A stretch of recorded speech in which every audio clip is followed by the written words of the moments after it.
Friends, నేను మీ కరణ్. మీరు ఎవరినైనా ప్రేమించారా? జీవితంలో ఎప్పుడైనా ఎవరినైనా ప్రేమించారా?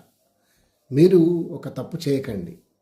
నీతో ఉంటాను, బ్రతుకుతాను అన్నప్పుడు ఏ కులం, ఏ మతం, ఏ వయస్సు, ఏమిటి సంబంధం అని ఆలోచించారా? వయసుకు ఎలాంటి సంబంధం ఉంది?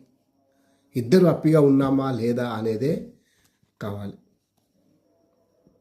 ఎందుకంటే మనిషి జీవితం ఎప్పుడు ఉంటుందో ఎప్పుడు పోతుందో తెలియదు.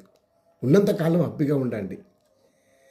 కలిసి ఉంటామన్న వాగ్దానం చేసి విడిచిపెట్టాలన్న ఆలోచన కలిగిందా?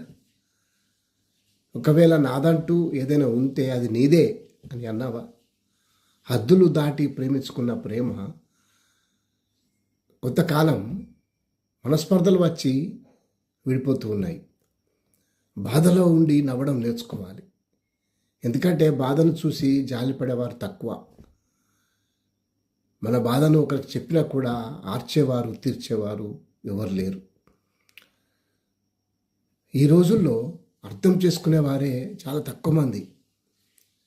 మన గురించి అపార్థం చేసుకునేవారే ఎక్కువ మంది. అలాంటి వారే మన చుట్టూ ఎక్కువగా ఉన్నారు. చిరునవ్వు నవ్వుతూ ఉండాలి, మౌనంగా ఉండాలి. అవి కొన్ని ఆయుధాలు. నీ మనసులో ఉన్న బాధ ఎవరికి చెప్పిన లాభం లేక చిరునవ్వు నవ్వుతూ ఉండాలి. చిరునవ్వే ఆయుధం. చిరునవ్వే మనకు పరిష్కారం. Thank you.